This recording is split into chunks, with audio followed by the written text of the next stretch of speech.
Por que a gente cuida bastante do nosso relacionamento com o cliente? O nosso relacionamento com o colaborador? Porque eu preciso pensar no meu feedback e com a minha esposa ou com o meu marido, eu simplesmente jogo. Sejam todos muito bem-vindos a não só mais um UnoCast, como o 10º UnoCast. Chegamos lá, Matheus. Passou Agora a muito gente rápido. pode dizer que tem uma dezena de episódios rolando e que foram muito legais. A gente falou sobre empreendedorismo, vendas, estética, nutrição. Teve muito conteúdo legal. Mas eu vou te dizer que eu acho que o de hoje é, assim, absurdamente especial para marcar 10 episódios. Porque a gente vai falar de algo que a gente escuta muito nas clínicas, muito com amigos, muito em qualquer lugar. Então, eu tenho certeza que você que tá aí ou vive isso, ou conhece quem vive isso, que é os desafios de empreender em casal. Espero que tenha pego a cara do Matheus nesse momento para mostrar que é um desafio. Você deve escutar muito sobre isso. Mas, apesar de sermos especialistas em escutar pessoas falando desse desafio, não somos especialistas no assunto. Por isso, trouxemos alguém que é a Carolina Abiana, psicóloga clínica, professora de pós-graduação, mestre com ampla experiência em psicoterapia de casais e família. O que mais eu me esqueci, Carol? Que é muita coisa aqui. Atualmente, eu sou pesquisadora colaboradora no grupo de pesquisa Família e Contextos. Eu trabalhei na criação de um protocolo de psicoterapia breve para casais, baseada na terapia dos movimentos sistêmicos, né? Então, sigo também em colaboração com esse grupo de pesquisa maravilhoso, estudando a temática da conjugalidade e de como melhorar a ferramenta que a gente usa para produzir saúde para os casais. Vocês entenderam por que eu não ia conseguir fazer essa introdução sozinha? Eu tive que pedir ajuda? Uau. Carol, muito bem-vinda. E eu já vou começar com uma pergunta para a gente entrar direto no assunto. Por que você escolheu voltar para o lado de casais? Assim, cuidar de uma mente já não é muito difícil? Você decidiu cuidar de duas? Ou mais, né? É verdade. Então, na minha formação, eu tive contato com diversas áreas da psicologia. Nós temos, digamos assim, um menu degustação daquilo que a gente pode escolher focar depois na nossa atuação profissional, né, pessoal? Então, ao longo da minha trajetória na graduação, eu fui compreendendo que trabalhar com as famílias era, no meu ponto de vista, muito mais efetivo para que a gente pudesse promover relacionamentos mais saudáveis. Então, a partir desse meu encanto pelos relacionamentos saudáveis, e entendendo que uma família vai acontecer com a vontade de duas pessoas ou mais, né? Enfim, querendo produzir esse núcleo familiar, eu quis me voltar a esse cuidado. Dizem que os terapeutas familiares, eles escolhem ser terapeutas familiares para cuidar da sua própria história também. Os casais da minha família são casais extremamente peculiares. Temos histórias incríveis. Conta uma pra gente. Conto a minha história sobre o meu avô e a minha avó, que é uma história muito interessante. Vejam bem. Eles se casaram em 1900 e lá vai bolinhas, né? Tiveram a família deles. Nesse meio tempo, tiveram muitos conflitos e se divorciaram. Vejam bem, vô e vó divorciados. Porém, em 1993, eu compareci ao casamento no civil desses dois. Eles resolveram reatar. E hoje em dia, quando um reclama do outro para mim, eu digo, eu vou te passar meu Pix e tu paga a consulta, ou tu pensa bem por que tu escolheste, lá em 1993, casar de novo com esse sujeito ou com essa sujeita, no caso, a minha avó, meu avô. Então, em tom de brincadeira, eu costumo dizer que o casamento é dizer sim todos os dias. Se escolher todos os dias. Se escolher todos os dias. Entender por que a gente se escolhe. Entender, às vezes, por que a gente se queixa da nossa escolha. Por que a nossa escolha está sendo satisfatória ou não, né? Mas o casamento em si... não o casamento, perdão, mas o arranjo da conjugalidade em si é muito, muito especial, muito complexo. Isso não significa que complexidade e dificuldade são coisas iguais.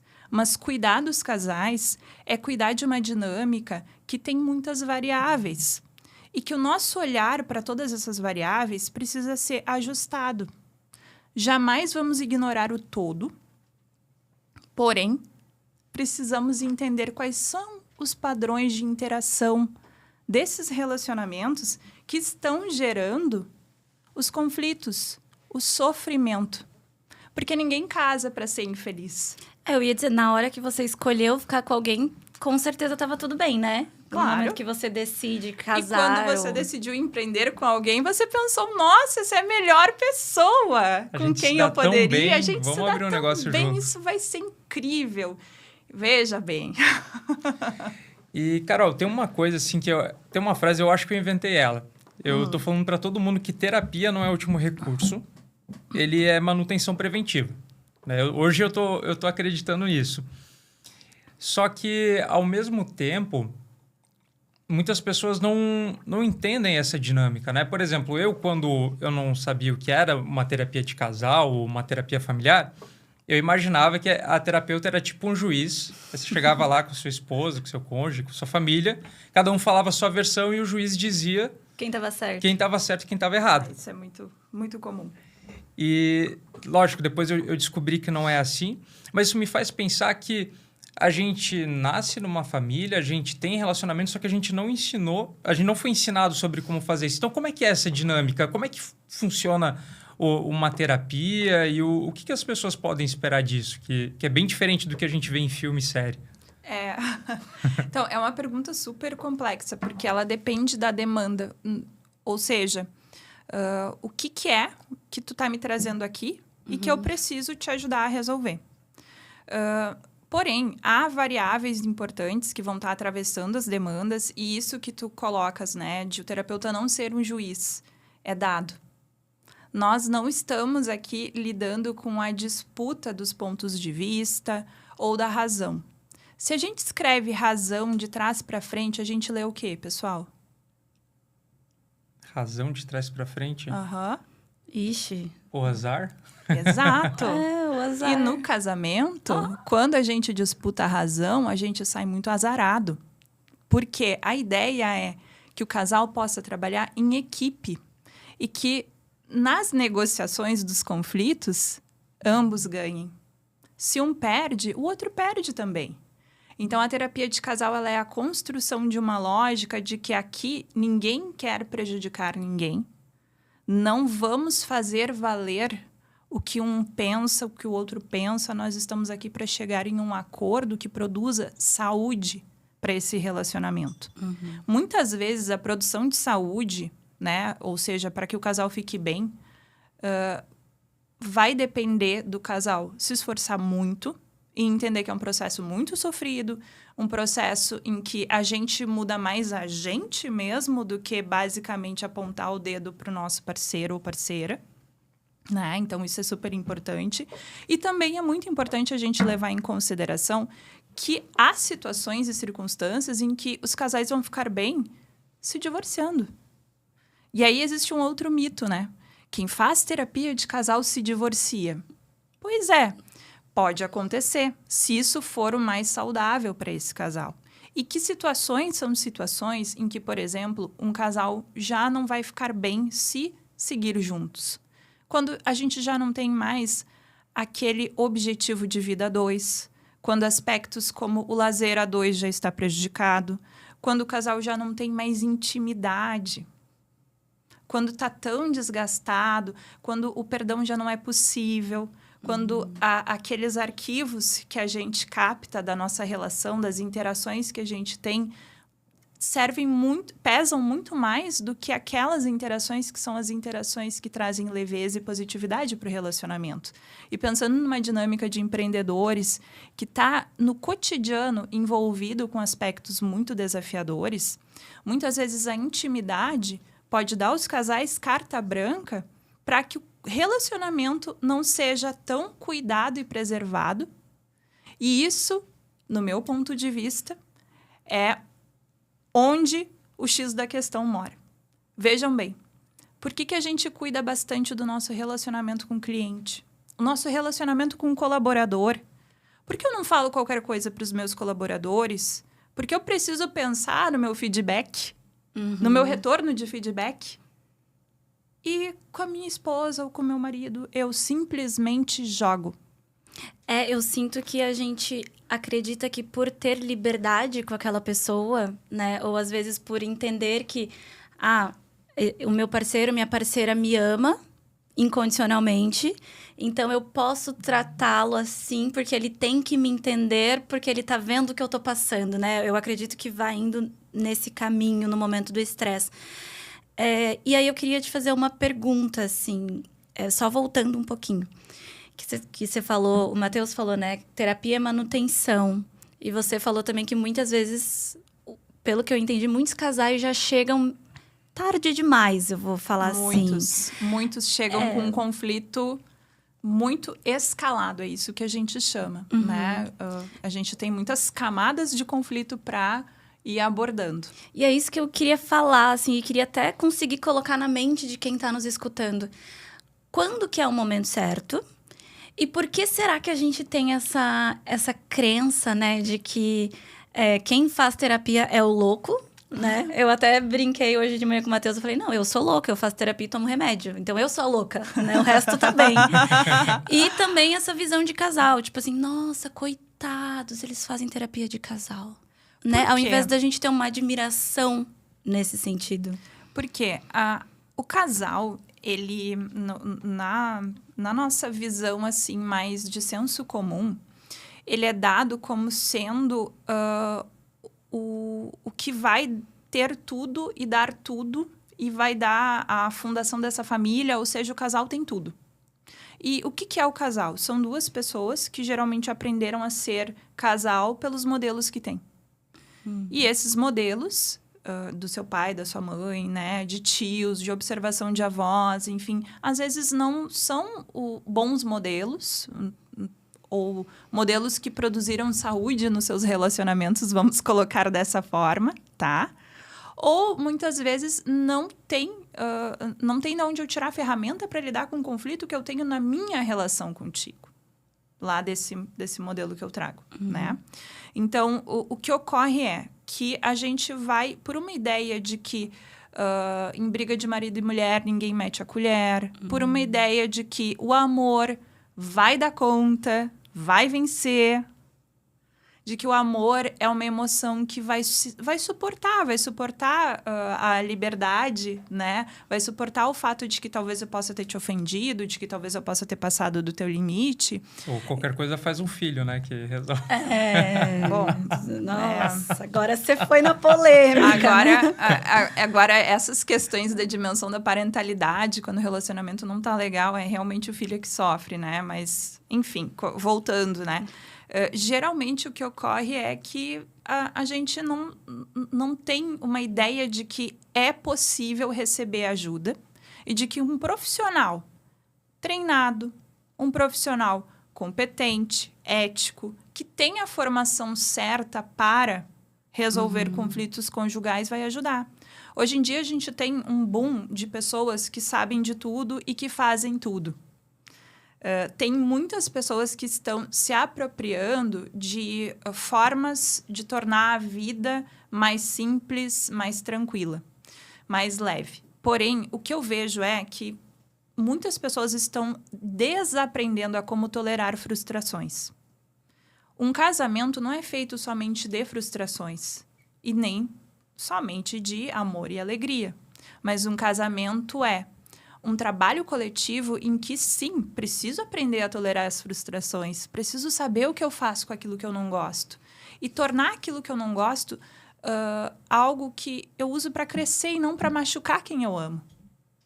Então, eu vejo que é por isso, assim, é porque nós ainda temos uma cultura arraigada numa ideia de que o amor salva. E esse é o mito do amor romântico. Chegou, ele vai me salvar, ela vai me salvar. Nós somos felizes para sempre, porém, ninguém nunca mostrou como é depois do casamento dos felizes para sempre. Será que eles ficaram realmente felizes para sempre? Não sei.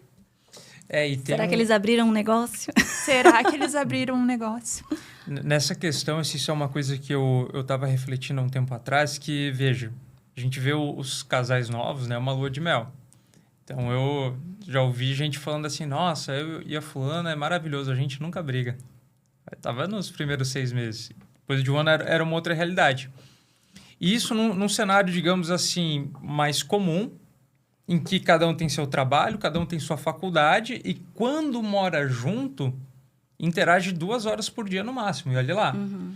Quando você está empreendendo junto com o seu cônjuge, tem uma questão que é, primeiro, vocês não estão convivendo 2 horas por dia, vocês estão convivendo 8, às vezes até 12. Então, chega a ser, você tem 4 a 6 vezes mais convivência do que um casal que não empreende junto. E aí tem o segundo fator também que, de certa forma, assim, você acaba perdendo um ponto de apoio porque você não pode falar do BO e reclamar da empresa porque geralmente vocês estão passando pelo problema juntos. Então, eu vejo que tem um desequilíbrio muito grande ali. Quando os dois estão bem, os dois estão bem. Quando os dois estão estressados e pode acabar acontecendo um desamparo ali. Carol, na sua visão, assim, eu sei que isso é muito específico de cada casal, mas quais são coisas que um casal que empreende junto pode fazer para não deixar esse sonho de empreender destruir a relação? Legal, gosto de dicas práticas. Boa, gente. Eu adoro coisas práticas também. E uma das coisas que eu acho que é extremamente importante são os combinados. Combinado não sai caro, Não sai caro. A gente faz contrato para tanta coisa quando a gente está empreendendo. A gente tem regras dentro da nossa organização para que ela funcione, para que ela seja produtiva, etc. Por que não fazer combinados? Criar algumas regras com a pessoa com quem eu convivo. Outra dica, essa é de ouro, é muito importante. Nós precisamos entender que nós não somos obrigados a resolver conflitos tão logo o conflito apareça. Nós podemos respirar fundo e pedir para o outro. Por favor, podemos falar sobre isso em um contexto mais tranquilo, em um outro momento, porque agora eu não estou me sentindo tão bem. Agora existe uma chance de eu ser grosseiro, de eu ser grosseira, de eu ser indelicada. Então, eu não quero fazer isso. Então, poder avisar, poder pedir quando você não está bem para resolver um conflito é muito importante. E lembrar, né, gente, que fila do mercado, enquanto dirijo o carro e, né, minutos antes de uma reunião. Não é momento de discutir problema conjugal. Ponto. Terminou. Como controlar isso? O que, querida? Porque eu digo que, às vezes, a pessoa que está ouvindo... Eu tô imaginando uma pessoa que está ouvindo aqui não faz terapia, nunca fez, né? Aconteceu uma situação ali que me estressou na hora. A pessoa está dirigindo. Como é que eu faço para não brigar com a pessoa na hora? Ou para não discutir? Ou para manter a calma? A nossa colega que teve antes aqui, a Yara. A Yara comentou, né, que o mindfulness é uma estratégia extremamente importante. Então, assim, para que a gente não exploda na hora, né, o que a gente tem que fazer? A gente tem que pensar sobre o que vai acontecer. Então, por que o mindfulness atualmente é uma ferramenta extremamente recomendada por nós que trabalhamos com a saúde mental? Porque nós aprendemos a respirar, a olhar os nossos pensamentos, olhar nossas emoções e não embarcar nelas. Então, a gente precisa fazer esse exercício de autorreconhecimento. Quando eu estou com raiva, o meu peito fica quente. Eu, Carol. O meu rosto começa a ficar quente e eu começo a apertar as minhas mãos. E eu tenho certeza que a minha língua, ela vai chicotear. O que eu tenho que fazer? Eu vou falar com a minha língua chicoteando? Não. Até porque aprender com o que já aconteceu também é muito importante. Nós temos essa capacidade. Em outros momentos em que eu estava assim e eu decidi falar, foi desastroso. Então, a minha dica para quem quer se controlar é realmente respirar fundo e pensar nas consequências. Não deu para segurar tudo bem, acontece, não somos perfeitos.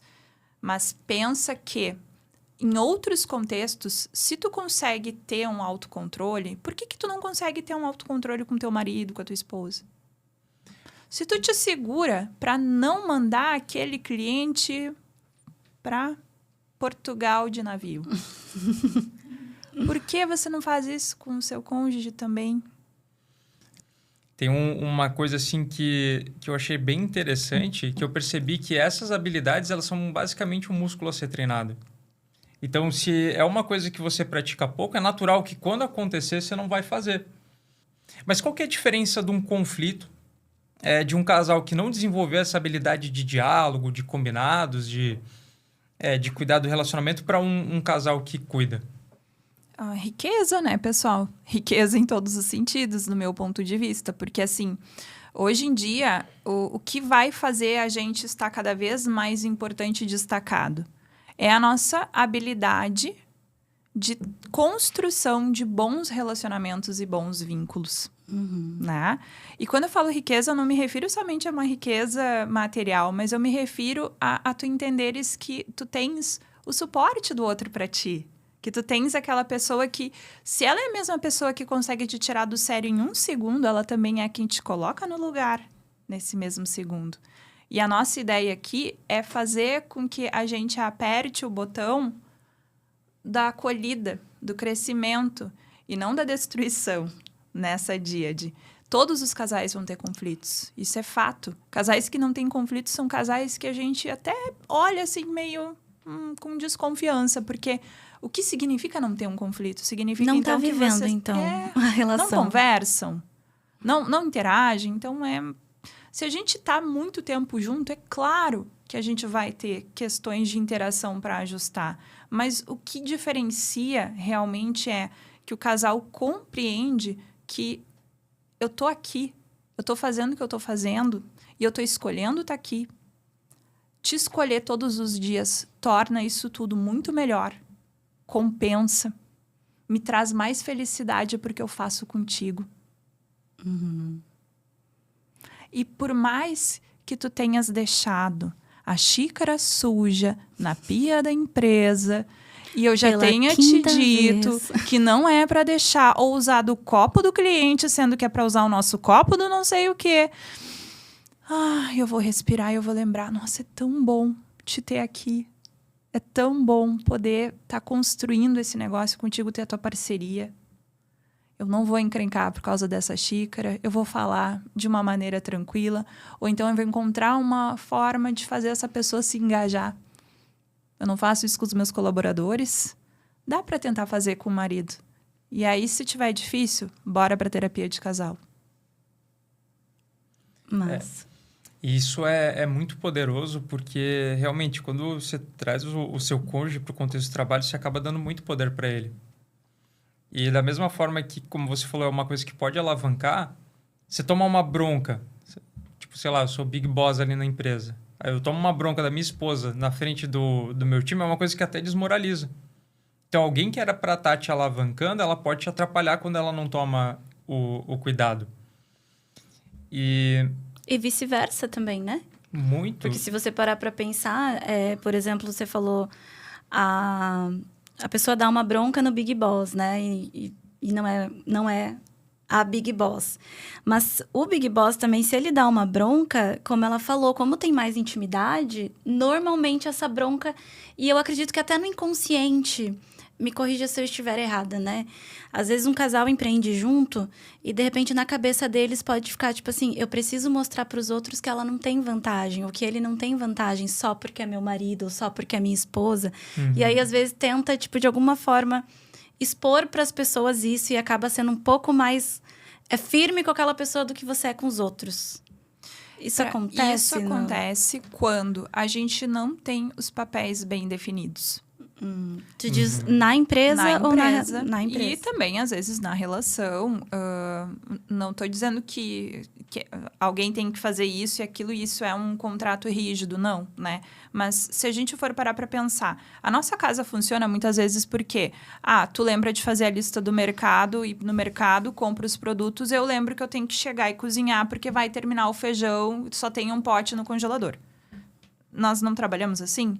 Então, temos papéis definidos na nossa vida. Temos funções que a gente já espera ou que a gente delega que esse outro faça. Dentro de um relacionamento em que ambos empreendem, é importante que os colaboradores entendam qual é o papel e qual é o nível hierárquico que cada um tem dentro da empresa. Acontece, por exemplo, de nós termos pessoas que são o CEO da empresa, mas que trabalham com a esposa em uma posição diferente. Hierarquicamente, essa posição está posta e isso precisa ser falado. Isso precisa estar claro para todo o grupo. Isso não é um problema. O problema é quando as minhas mágoas, as minhas disputas ou inseguranças se sobrepõem a essa clareza dos papéis. O problema é quando a gente tem outros processos que estão se interpondo dentro desses papéis. E isso faz com que a gente perca essa noção do que esperar de cada um, que o colaborador perca. E aí, geralmente, o colaborador se une onde está mais fraco. Se une para atacar quem está mais fraco, né? E aí a gente vê alguns desequilíbrios, assim, que podem gerar muita disfuncionalidade, né? Os principais embrolhos que a gente tem das organizações são os embrolhos familiares, né? A gente sabe disso. Muitas vezes, quando a empresa está nesse caráter familiar, a gente tem até que expulsar o CEO. Não deve ser uma coisa que é novidade aqui, né? Por coisas menores, isso já aconteceu, né? Haja visto Steve Jobs. O que aconteceu com ele, né? Mandaram. Enfim, não sabemos se ele tinha problemas de relacionamento, mas desconfio, né? Então, assim, a gente tem que saber muito bem o que cada um vai fazer, por que cada um está aqui. E no privado, a gente tem que saber encaminhar os pequenos conflitos que vão estar gerando desconforto. Seres humanos são seres sociáveis e que sentem emoções e vão sentir essas emoções independentes do que a gente faça. Se eu ficar me sentindo triste, guardando uma situação que me deixa triste, eu não trabalhar essa situação com aquela pessoa que eu amo, existe a chance dessa situação virar um arquivo zumbi. Todo mundo aqui sabe o que é um zumbi, né? Então, na conjugalidade... Pois é, mas na conjugalidade, o arquivo zumbi é aquele que chega, assim, do nada, assim, que a gente ressuscita dos mortos lá de trás. E ele vem e traz ainda mais intensidade para o conflito. E faz com que a gente não resolva nem o que a gente tem para agora e nem o que a gente tinha para trás e vira uma bagunça. Então, a gente precisa definir os papéis, definir o momento em que a gente vai conduzir, ter organização. Isso é extremamente importante. Então, coisas da empresa, em que momento nós vamos conversar? Não, às vezes é inevitável, a gente vai precisar dar conta de algo aqui ou ali, mas a gente pode organizar de modo que a nossa vida a dois não seja invadida pela nossa vida a dois de empreendedor. Então, é necessário que a gente faça uma boa gestão do nosso tempo, uma boa gestão dos nossos conflitos e que a gente entenda do que nós estamos falando. Por isso, muitas vezes, o terapeuta de casal tem a missão de fazer com que eu consiga abrir os teus olhos para que tu seja sensível àquilo que está fazendo mal ao teu parceiro. Que eu sei que tu não está fazendo porque tu quer, mas assim, se tu não abrires mão, talvez, deste comportamento, isso vai deixar o teu parceiro triste. Quanto mais o teu parceiro ficar triste, mais tu também vai ficar triste. Isso ressoa na gente. Nós somos uma equipe. E existe alguns comportamentos que são mais comuns, que de repente quem está nos ouvindo pode pegar e perceber, assim, de quando a gente está numa conduta de casal. Existem comportamentos mais comuns que os parceiros fazem sem perceber e acaba deixando o outro triste? Grosseria. A forma como a gente comunica. Às vezes a forma é agressiva. Às vezes o conteúdo não foi bem explicitado. Às vezes a gente traz uma situação em um momento que não era o melhor momento, né? Então, temos essa questão de desrespeito aos limites. Essas, no meu ponto de vista, essas falhas, né? Que não são falhas, mas esses desajustes e desencontros da comunicação, né?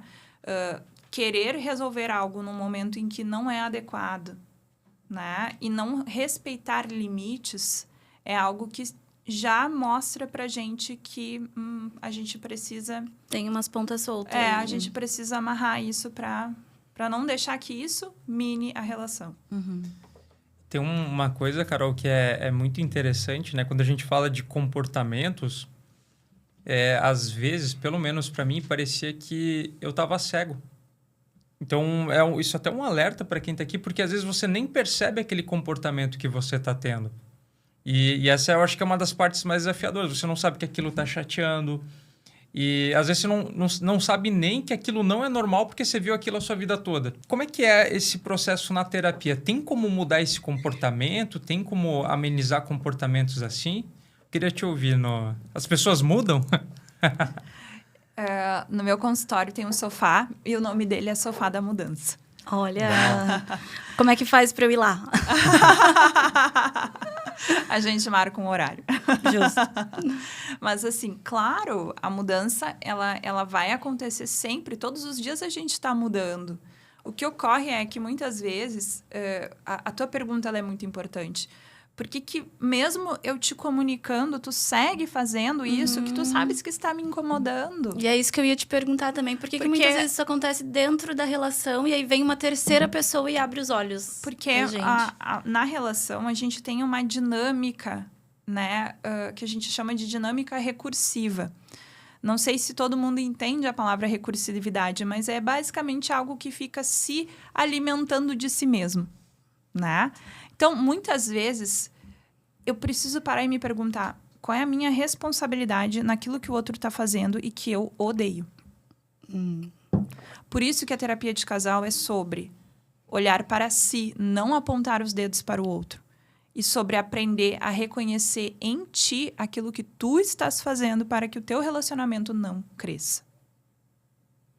Então, se tu me disseres, ai, Carol, ele não para com isso, eu já pedi, já fiz, eu não vou me voltar para ti, necessariamente no primeiro momento, mas eu vou me voltar para o outro e vou perguntar, fulano, o que tu acha que te impede de atender isso? Como tu tá percebendo essa mensagem? Porque muitas vezes a gente fala uma coisa, mas quem escuta outra. Então, é importante a gente checar, né? O Václavic já falava isso na pragmática da comunicação lá nos anos 70. Nós precisamos checar a mensagem que chega. Meu amor, eu tô te pedindo isso. O que tu entendeu? Será que, do jeito que eu estou te comunicando, eu estou fazendo com que a minha demanda chegue para ti? Será que tu tá me entendendo?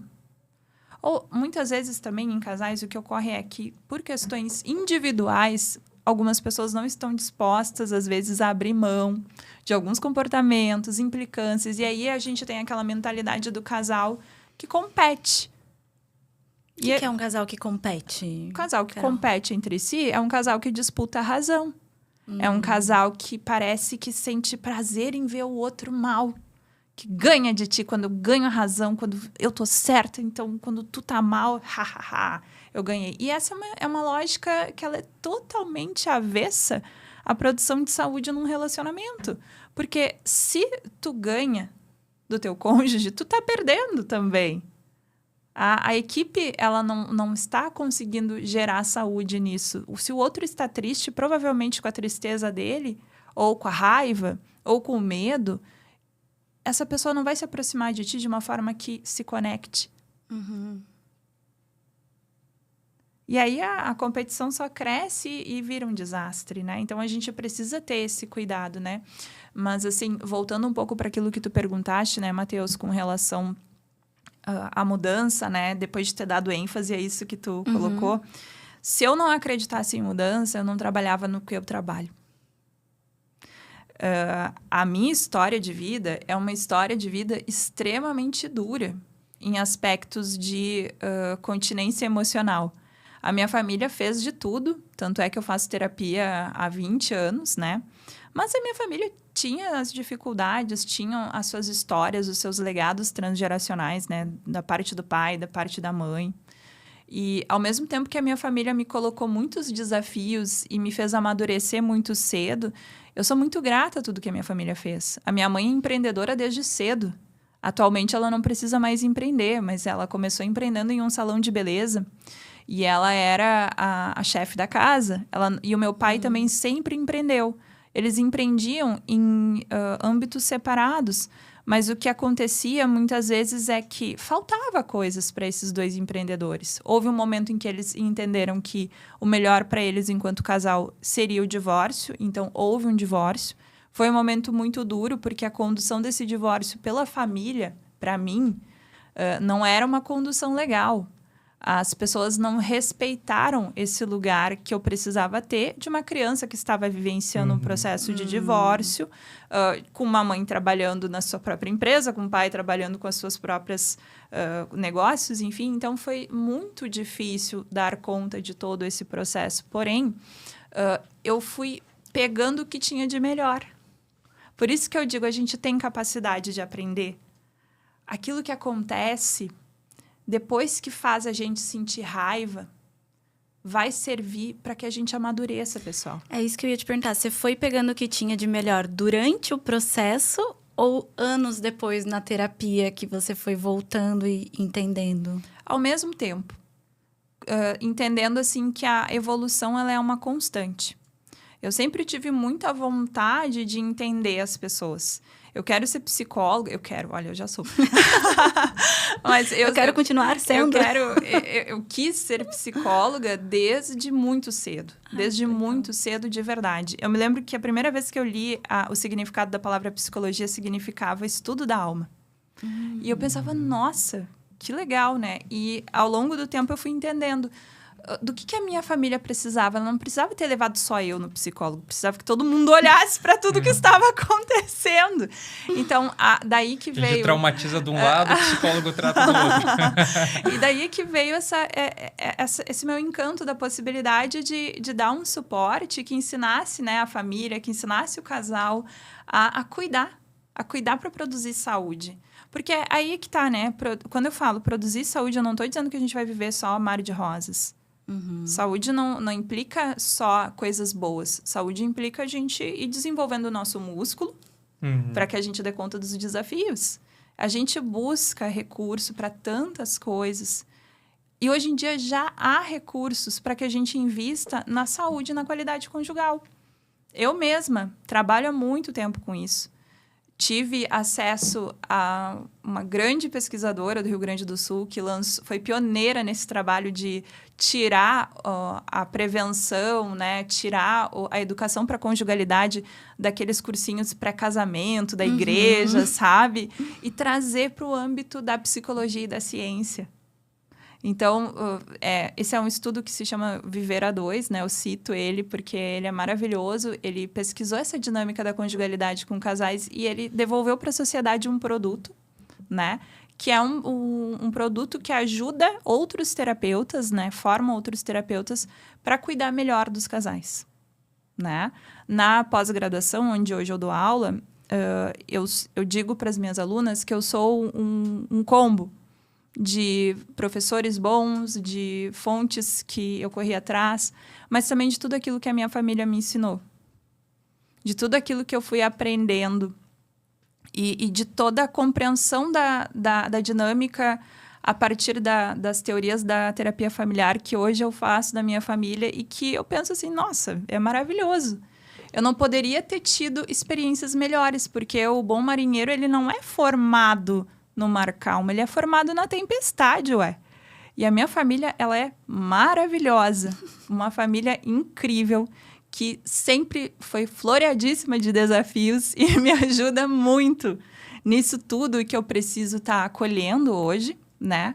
Porque eu não sou uma pessoa fria, pelo contrário, eu sou muito afetiva, carinhosa. Teve um dado momento da minha vida que eu não era assim, mas eu fui... Como tu falaste, né? Eu fui mudando e hoje eu sou uma pessoa super afetiva, assim. Tá musculosa no afeto. Tô musculosa no afeto, exatamente. E isso serve também para que essas pessoas que me procuram, para que esses casais que me procuram tão sofridos, né? Com marcas tão duras, tão negativas, assim, sejam tocados, né? E é o que eu digo, assim, a minha missão hoje é deixar marca de afeto nas pessoas. Que legal. Que legal. Uau! E, Carol, tem uma coisa assim que agora que você falou dessa parte de pesquisa, essa parte acadêmica, isso é uma coisa que me encanta muito. Hoje, a vida me levou pro empreendedorismo, mas eu, em um universo paralelo, tenho certeza que eu sou pesquisador de alguma coisa. Sim, tu adora um cursinho, né? Alguns, né? E uma curiosidade que eu tenho é que, assim, a minha percepção é que os casais, eles estão melhorando. Só que eu não sei se é a minha bolha ou se é uma realidade. Por exemplo, eu conheço casais assim que parece que a taxa de mortalidade dos casais está diminuindo. Me parece que os divórcios também assim, é uma coisa que não está mais tão... as pessoas parecem que estão buscando ajuda antes. E, por exemplo, hoje eu não faria negócio com uma pessoa que eu sei que trai o cônjuge. Que é uma coisa que antigamente era super comum, né? Traiu fulano, era até aceitável, sempre tinha na... Sim, são os teus valores, né? E eu vejo, assim, que as novas gerações, elas têm isso muito acentuado, esse compromisso, menos consumo de bebida alcoólica, mais aquela coisa familiar. Isso é uma realidade? O que a gente pode esperar para o futuro, pelo que você tem visto ali nesse meio acadêmico? Eu acho que a academia, ela às vezes nos tira esperança em alguns aspectos, já em outros nos alimenta muito, né? E o que eu tenho visto é que cada vez mais as pessoas estão buscando relações mais saudáveis consigo mesmas. Por isso que a gente vê muitas pessoas exercendo esse cuidado, né, de uma forma mais frequente do que talvez em 20 anos, 30 anos atrás. E a esperança é que nós temos hoje recursos para que a gente possa, sim, aprimorar esse relacionamento mais saudável. A gente tem como buscar. O que a gente precisa, né, nesse meio tempo, é saber buscar na fonte certa. Isso é muito importante. Muitas pessoas vão vender o bilhete premiado. O golpe do bilhete premiado está aí. Cai quem quer. Eu tenho muitos pacientes que chegam para mim com histórias horríveis. Porque eu fui ali, porque eu fui aqui, porque fulana fez isso, beltrana aquilo. Ou seja, que passaram na mão de profissionais incompetentes. Então, assim, o futuro é que eu possa fazer boas escolhas, inclusive boas escolhas sobre quem vai cuidar de mim. E sobre quem vai estar do meu lado. E para isso, eu tenho que aprender. Eu tenho que me instrumentalizar. E há como fazer isso. Se eu tenho essa vontade, se eu sinto que não está bem como está, procura alguém para te ajudar a entender o que não está bem, a dar nome para o teu desconforto. Porque às vezes a gente tem o desconforto, mas a gente não tem o nome dele. E o terapeuta é isso, é um grande guia. Ele ajuda a gente com o mapa das emoções. Sabe que eu acho, você falou, né, do bilhete premiado, eu acredito que é muito essa falsa esperança da solução rápida. Isso. Que a gente estava falando, vou fazer uma né? simpatia, tá amarrado comigo pra sempre. Ou vou fazer uma só, tipo assim, um dia lá, vou naquele lugar e vou sair de lá com a minha vida toda resolvida. E aí entra um ponto que eu queria te fazer uma pergunta, veio na minha cabeça, mas a gente estava em outro assunto. E quero saber a sua opinião também, Matheus, como casal empreendedor.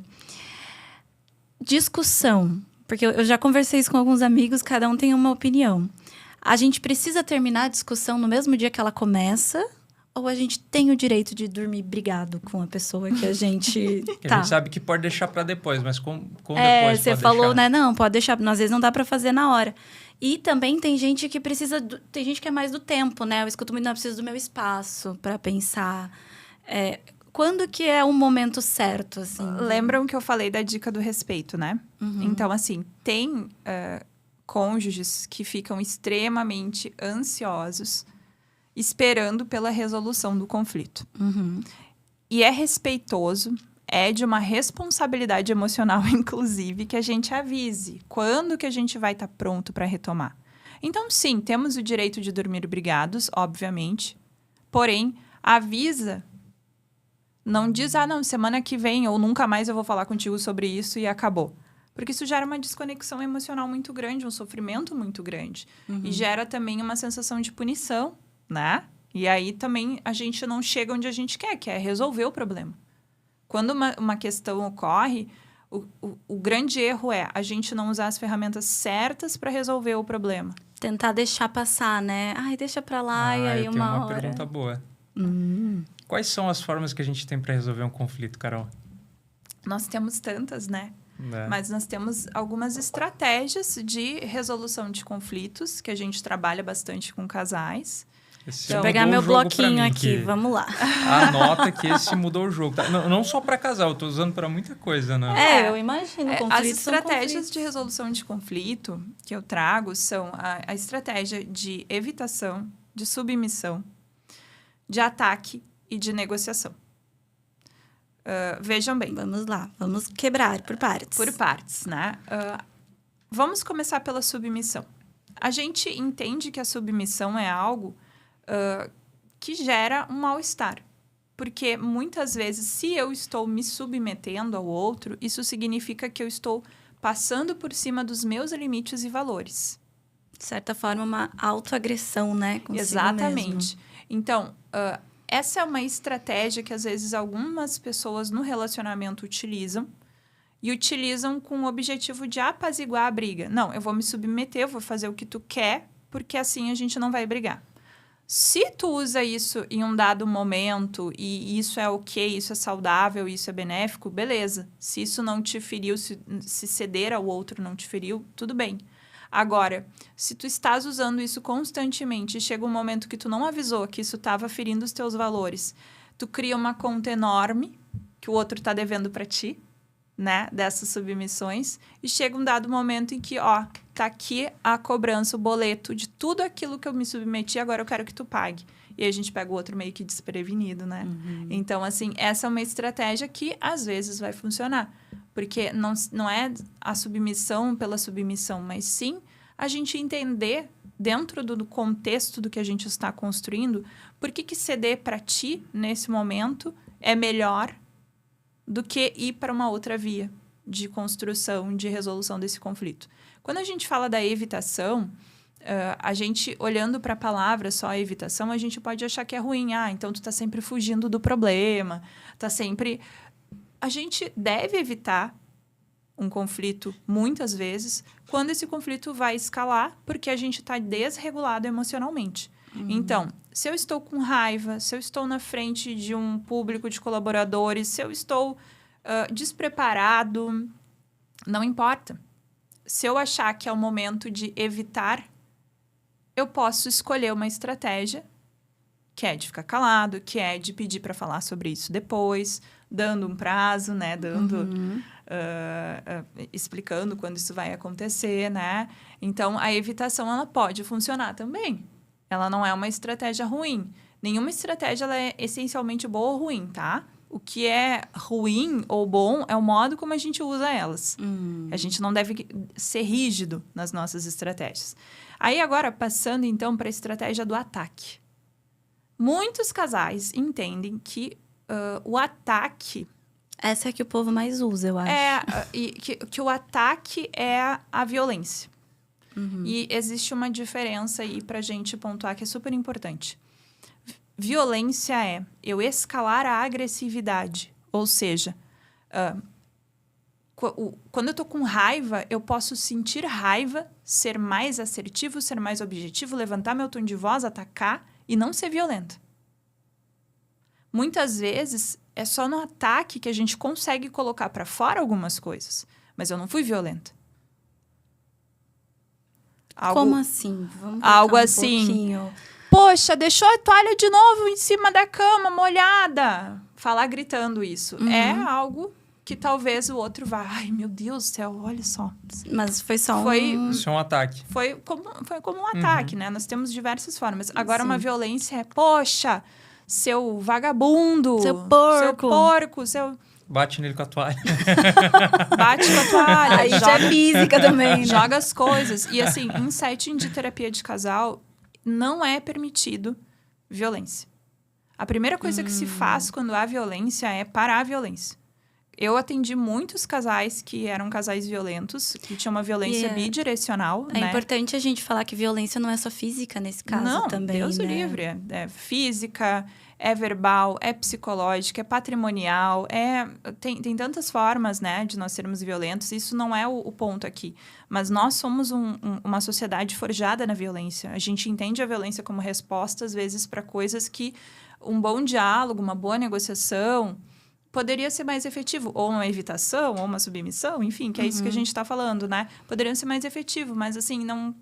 No ataque, a gente tem que saber diferenciar muito bem quando não vou ser violento, tá? Violência não é permitido, violência é um desrespeito, violência é uma expressão trágica de quando a gente não está emocionalmente atendido, então a gente não quer isso, nunca, jamais em nenhum relacionamento, tá?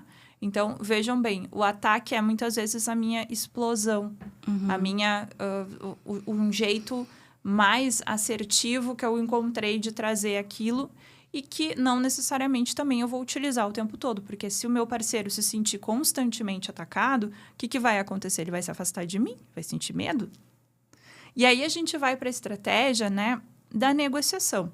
No casal, a gente pode perder, ganhar ou ganhar. O que a gente quer? A gente quer que as negociações sejam do tipo ganha-ganha, em que ambos saiam se sentindo satisfeitos, escutados, atendidos nas suas necessidades e pedidos.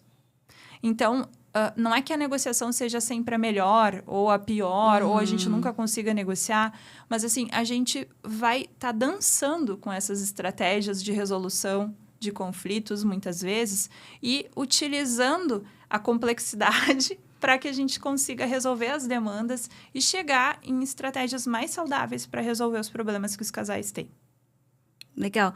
E eu, falando nessa negociação e nesse ganha-ganha, eu percebo que de tudo isso dos conflitos, eu não sei se o Matheus também tem amigos assim, mas eu tenho muitos amigos que falam... eu não quero deixar de ser eu num relacionamento. Eu não quero deixar de fazer tal coisa, porque senão não é um relacionamento para mim. Eu não tenho que abrir mão de algo, senão não é um relacionamento para mim. Qual que é a sua visão como expert nessa área? Existe um relacionamento onde você não precisa abrir mão de nada e mudar nada e ainda assim ser saudável? Olha, que difícil. Não que Se eu alguém tenha encontrar, visto. né? É tipo vida em Marte. A gente diz que existe, mas ninguém nunca viu, né? Então, Talvez assim, pode ser por isso desse autocuidado. As pessoas podem estar confundindo com não abrir mão de nada. É que assim, quando a gente tá no relacionamento, se a gente abre mão, é porque a gente tá entendendo que a gente vai ser mais feliz. Que isso vai nos dar mais saúde, que isso vai trazer mais amor, que isso vai ser incrivelmente melhor. Então, é uma escolha que a gente faz por causa do sentido.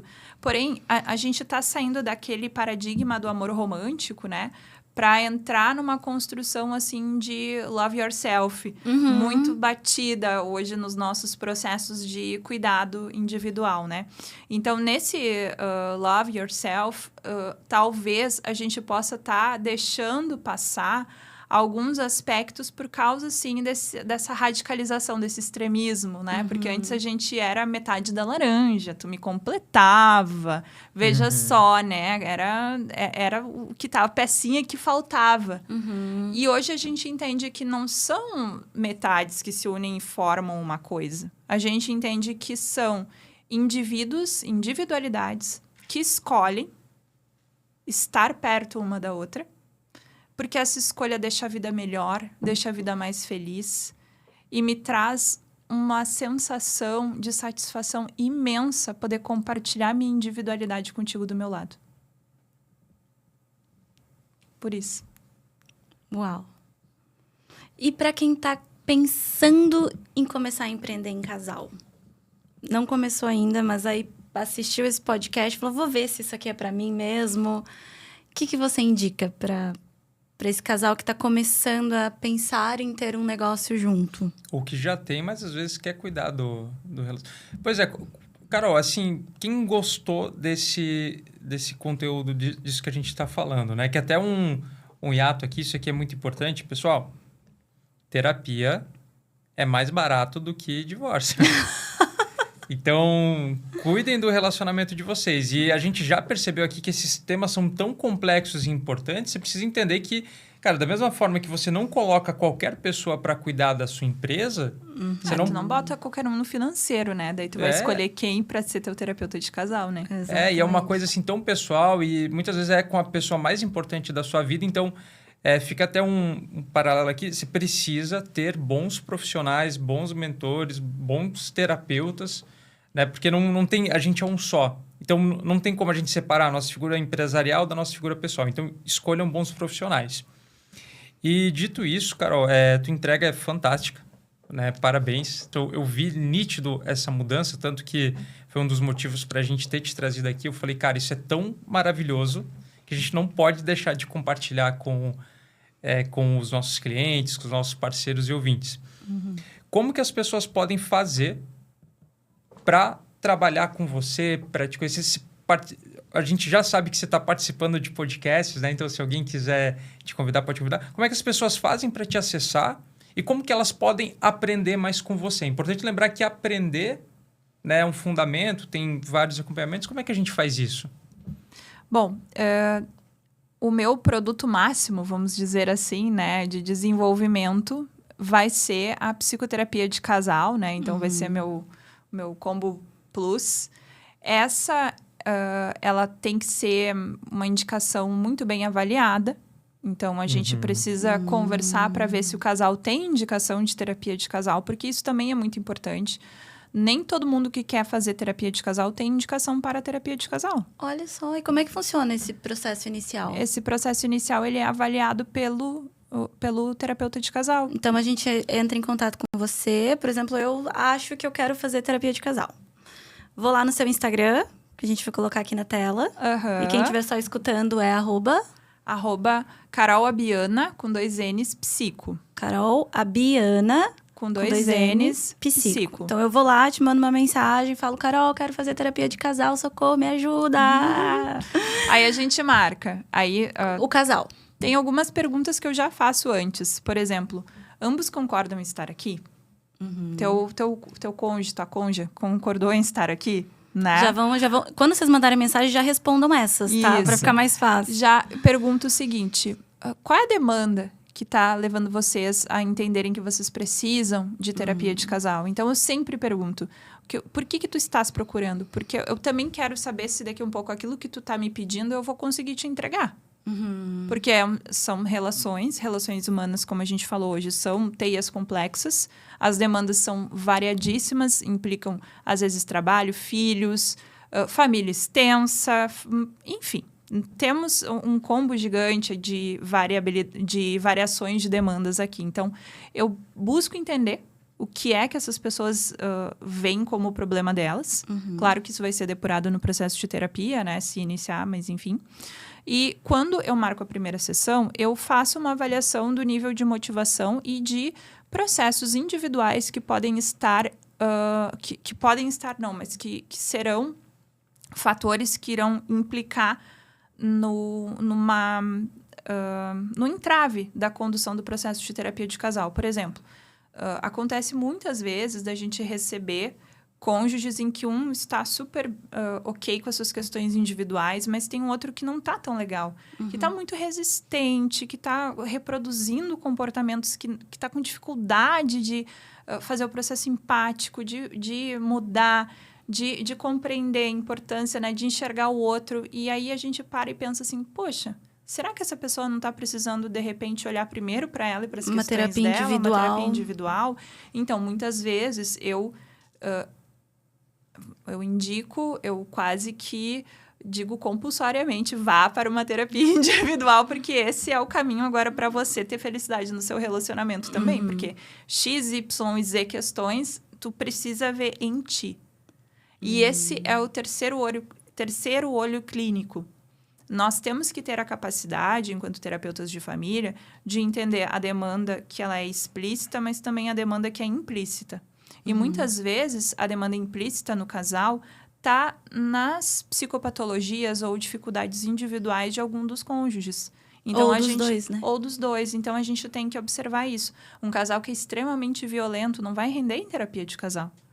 Vai precisar de um advogado de família, de divórcio, né? Já teve pessoas que me procuraram com situações horríveis de violência, e que eu deixei claramente, não é esse espaço, né? Eu tive a situação mais grave que eu já atendi foi de um casal que chegou, eu não era tão experiente, mas serviu para experiência. Mas um casal que chegou e numa situação horrível. E o marido, ele tinha recém tentado suicídio, imaginem. E eles estavam lá para fazer terapia de casal. E eu disse, não, mas como assim? Só um pouquinho, me contem essa história. A sessão e a condução de todo o trabalho saiu da temática do casal para atender isso. Então, por isso que o profissional ele tem que ser bem capacitado, porque às vezes a saúde mental vai trazer demandas que tu vai ter que priorizar. É certo eu trabalhar uma demanda de casal quando eu tenho uma demanda, que é a nossa demanda mais grave, a demanda do suicídio, né? Então, estamos aqui no Setembro Amarelo, então, importante lembrar, a gente tem que atuar nisso. Ah, mas e aquilo que eu te pedi para tu fazer? Não. Cara, calma. Não é o momento. E o terapeuta ético precisa poder fazer essas pontuações e ter segurança nisso. Né? Então, assim, a gente precisa olhar para a dinâmica com cuidado, e para isso a gente faz uma boa entrevista de anamnese. Para isso a gente entrega a nossa primeira sessão, né? Como uma primeira sessão bem estruturada. Porém, se tu, por exemplo, eu acho que eu não quero fazer terapia, eu posso fazer uma coisa mais soft. Molhar os pés. Quero ver se isso é para mim. Se isso é para mim, né? Eu tenho estruturado já um trabalho que eu quero desenvolver para que os casais tenham mais saúde nos seus relacionamentos. Em breve trarei mais informações a respeito, mas é um trabalho que está sendo maturado com base em todas as experiências que eu já tive, assim, na produção de saúde, porque é como a gente fala, né, no trabalho com saúde mental, a gente reconhece a tua dor. Mas, na verdade, o que vai fazer tu ficar com a gente é tu entender que a gente está construindo a tua saúde. E esse projeto que você está planejando, ele é online, ele é físico? Eu tenho um spoiler que me parece que a gente vai ter uma edição em Balneário Camboriú. Polêmico. Pois é, então... num primeiro momento, né, eu estou ainda pensando nesse formato, porque trabalhar com casais é um trabalho que é delicado e exige uma seleção muito importante. Então, não é para todo mundo que quer, é para quem eu escolher. Olha eu, né? Mas é para quem for selecionado. Mas é verdade, a gente tem Mas para quem for selecionado com condições de estar participando deste processo. E eu acredito que até os casais que são selecionados sentem essa segurança também, porque se fosse qualquer um, ia ser qualquer um. E o casal que não é selecionado também tem essa, tipo assim, então, de repente, a gente precisa se autoanalisar primeiro, vamos dar um passo atrás, claro, né? Porque existem casais tanto e sim casais, quanto não é importante nesse Lógico. momento, né? E existem casais e casais, tem casais que estão na UTI, né? Porque a manutenção realmente ela não foi efetiva, então eles chegaram na UTI. Então, talvez esse não vá ser um casal para estar falando de coisas assim que são mais leves, que são mais tranquilas, né? Como, diálogo. Ou, quem ama de verdade não adivinha o que o outro pensa e sente. Então, esse tipo de casal não vai se sentir bem acolhido num espaço assim. Por isso que a gente tem que cuidar o casal, tratar o casal com respeito, com consideração e não fazer a coisa de qualquer jeito. Foge de quem vende uma solução em larga escala. Porque se fosse fácil, a gente não estaria anos e anos e anos estudando esse sistema familiar e dando conta de entender ainda novas formas de ajudar as pessoas a serem mais felizes nos relacionamentos. Com certeza. E você já estaria bilionária, né? Só vendendo. Se fosse fácil, assim, também era só vender uma vez uma consulta, deu. E quem não quer ser feliz em casal? Essa é a pergunta, né? Todo mundo quer, a gente só não vai atrás. E às vezes por falta de consciência, às vezes por uma cultura que a gente tem dentro de casa, dentro da nossa família. Então, Pra terminar, porque a gente já passou, acho que assim, ó, uma meia hora do nosso horário. A gente se Gente. empolgou. O tempo voa aqui O dentro, Pedro Carol. ali, maravilhoso, só deixou a gente conversando, não veio nem aqui cortar nossos microfones. É porque tu também tá te beneficiando disso, né? Conta aí. O Pedro tá fazendo as anotações dele ali, por isso que ele deixou. Mas você que tá aí em casa, no trabalho, nos escutando, pensa sobre isso, né? Acho que pensar sobre terapia de casal é algo importante. Pensar sobre terapia. Eu nem tinha me tocado, Carol, que a gente estava no Setembro Amarelo. Então, realmente, veio ainda com esse ponto, esse nosso episódio. E eu queria que você desse um recadinho, até pode ser olhando para nossa câmera ali, para casais nesse sentido, assim... por que se cuidar, como se cuidar. Se você tivesse a oportunidade de falar com a maior quantidade de casais no mundo, o que você ia falar para eles? Tu escolheu. Esse é um vínculo que tu escolheu. Se tu escolheu, lembra todos os dias de por que tu diz sim para esse convívio, por que tu diz sim para alimentar esse vínculo, para dar amor para esse vínculo. Lembra que tudo aquilo que a gente cuidar e dar foco vai crescer e vai prosperar. Então, dá foco, dá cuidado, dá amor. E quando tu sentir que tu não sabe mais o que fazer busca alguém capacitado para te ajudar. Ai, eu me arrepiei! Matheus, quer finalizar também aí com os nossos queridos ouvintes do nosso 10º episódio do NuCast? Sim. Nota 10 esse tema, hein? Aham. Carol, muito obrigado. Estou muito feliz de ter você aqui. Eu acho que esse é um assunto super relevante. E, pessoal, esse é um assunto que dá ROI e faz bater meta também, tá? Total. É tudo extremamente intencional. Obrigado pela tua participação. Obrigado, Dani, também. Obrigado, pessoal da Sailor, que tá sempre aí nos ajudando no nosso 10º episódio já. Tive que fazer um bolinho hoje, né? É verdade. E nos sigam, né? Então, Carol Abiana Psico com 2 N's no Instagram. Eu sou o Matheus, blodorn.mateus, a gente vai colocar aqui embaixo para facilitar. E a Dani... Daniele.serralvo, também vamos colocar aqui, que a gente inventou uns sobrenomes difíceis, né? E a Uno, com certeza, né? Muito obrigada, a gente se vê no episódio 11. Tchau. Tchau, tchau. Tchau.